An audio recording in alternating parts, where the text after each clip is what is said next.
Salam, perkenalkan nama saya Nonita Bani, NIM 1121154. Nah, di video kali ini saya akan menjelaskan tentang rencana usaha.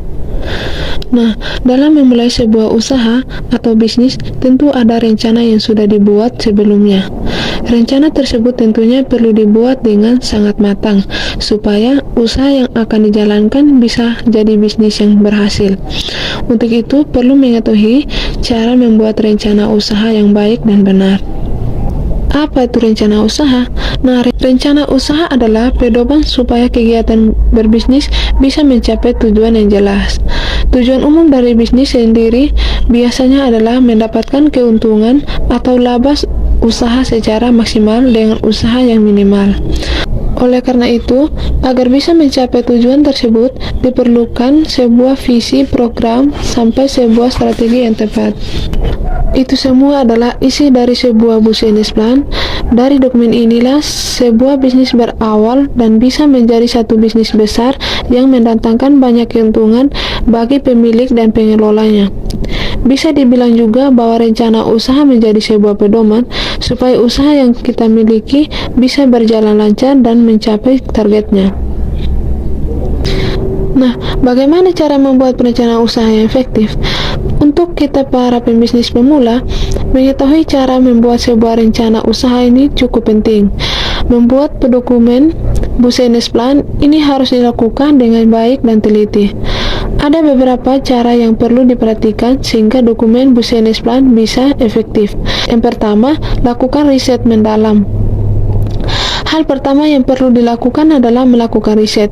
Ini adalah hal penting untuk sebuah perusahaan agar bisa berjalan dan berkembang. Perusahaan biasanya mengeluarkan dana yang cukup besar untuk melakukan riset dan berbagai aspek.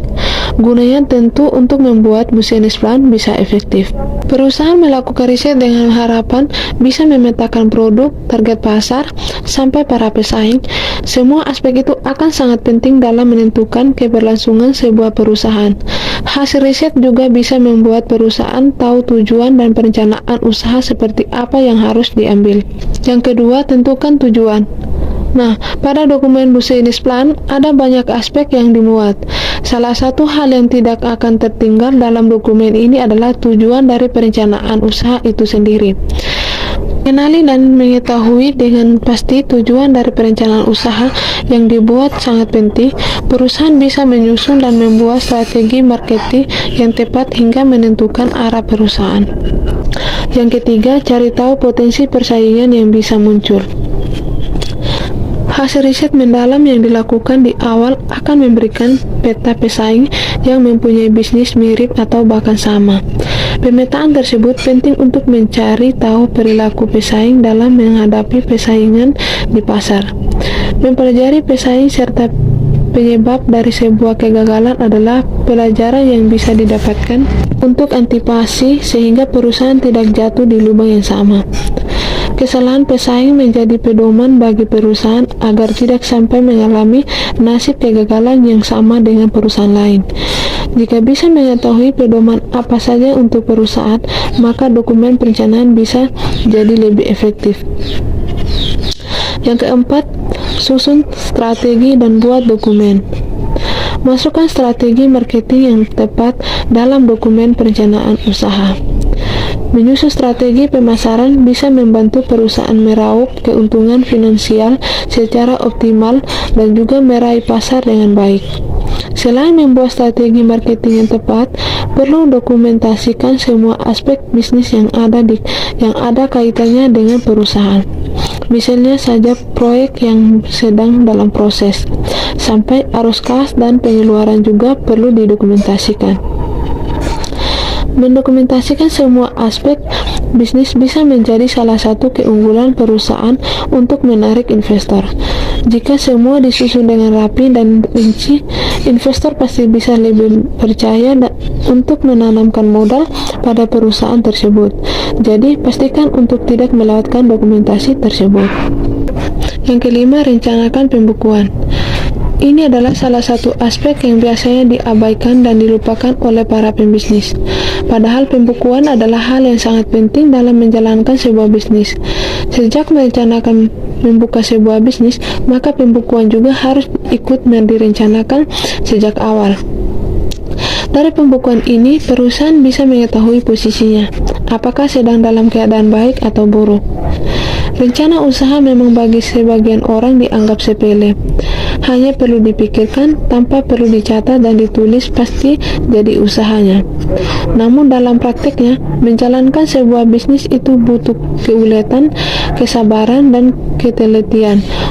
Oleh karena penting sekali membuat perencanaan usaha yang baik sejak awal. Nah, ada beberapa jenis usaha kecil yang bisa kita jalankan. Yang pertama, membuka toko online atau dropship. Kemudahan teknologi memudahkan seorang untuk membuka toko online. Melalui marketplace, kita bisa menjual barang secara online. Sistem dropship termasuk fitur jual beli online. Kita bisa menjadi perantara untuk menjual produk ke pembeli tanpa stok barang. Modal dari dropship ini tergantung jenis bisnis online yang ingin dijual. Yang kedua, bisnis pulsa. Salah satu usaha dengan modal sedikit adalah bisnis pulsa dan paket internet. Kita bisa menjual pulsa dan paket internet pada teman-teman kita. Yang ketiga, bisnis kuliner. Keahlian memasak dan mengolah makanan bisa menjadi bisnis. Contoh bisnis kuliner yaitu menjual puding, sambal, bakso, kue, dan masih banyak lagi. Memulai bisnis kuliner rumahan bisa dilakukan memakai peralatan di rumah. Setelah itu, kita bisa menjual dan mempromosikan usaha secara online atau dari rumah. Yang keempat, usaha laundry. Usaha laundry kiloan termasuk peluang usaha kecil. Kita membutuhkan modal untuk membeli peralatan laundry. Adanya laundry kiloan ini membantu orang yang sibuk dan membutuhkan waktu cepat untuk membersihkan pakaiannya. Yang kelima, usaha souvenir. Usaha souvenir untuk mahar, pernikahan, wisuda termasuk peluang usaha menjanjikan. Usaha ini cocok untuk seorang yang memiliki ide kreatif, tekun, dan pandai membuat karya. Di sini ada juga jenis usaha perdagangan. Nah, usaha perdagangan termasuk jenis usaha untuk mengumpulkan dan menjual kembali hasil produksi. Tujuan dari usaha ini untuk memperoleh keuntungan yang didapat dihitung dari biaya operasional dan distribusi. Usaha di bidang perdagangan di lingkungan sekitar, contohnya membuka toko, supermarket, dan kios. Yang pertama, toko sembako. Toko sembako termasuk jenis usaha di bidang perdagangan. Kita bisa memulai membuka toko sembako dari rumah yang menjual berbagai kebutuhan rumah tangga sehari-hari. Yang kedua, usaha kuliner. Bisnis kuliner termasuk jenis usaha perdagangan. Seorang memulai usaha ini dari menjual makanan berat dan ringan sesuai pangsa pasar. Pelaku usaha membutuhkan ketekunan dan manajemen keuangan yang baik. Makanan yang memiliki rasa enak menjadi kunci utama memulai usaha kuliner untuk pemula. Yang ketiga, usaha barang elektronik. Berkembangnya teknologi bisa jadi ide untuk bisnis gadget dan elektronik.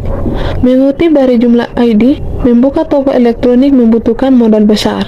Membuka toko elektronik membutuhkan biaya tunai atau kredit untuk memenuhi kebutuhan modal usaha. Yang keempat, usaha pakaian. Salah satu usaha dagang yang populer adalah menjual pakaian. Kita bisa membuka toko, butik, hingga toko online untuk menjual pakaian. Lokasi toko pakaian yang strategis dapat menarik pengunjung untuk membeli produk. Kita juga bisa menjadi reseller toko online dari rumah. Nah, yang terakhir ada usaha pertanian. Jika kita memiliki lahan untuk mengelola tanaman, usaha di bidang pertanian bisa jadi peluang. Pemilik dapat menjual kembali hasil tanaman pada konsumen. Contoh, usaha di bidang pertanian seperti menjual peralatan tanaman, menjual tanaman hias, rempah, dan menjual bibit tanaman. Kesimpulan rencana usaha. Kesimpulan rencana usaha adalah dokumen tertulis yang disiapkan oleh seorang wirausaha yang menggambarkan hubungan faktor-faktor internal dan eksternal yang terlibat dalam memulai bisnis baru. Hal yang perlu diketahui dalam melakukan rencana usaha adalah proses penentuan visi, misi, dan tujuan, strategi, kebijakan, prosedur, aturan, program, dan anggaran yang diperlukan untuk menjalankan suatu usaha atau bisnis. Mungkin ini saja penjelasan dari saya. Sekian dan terima kasih.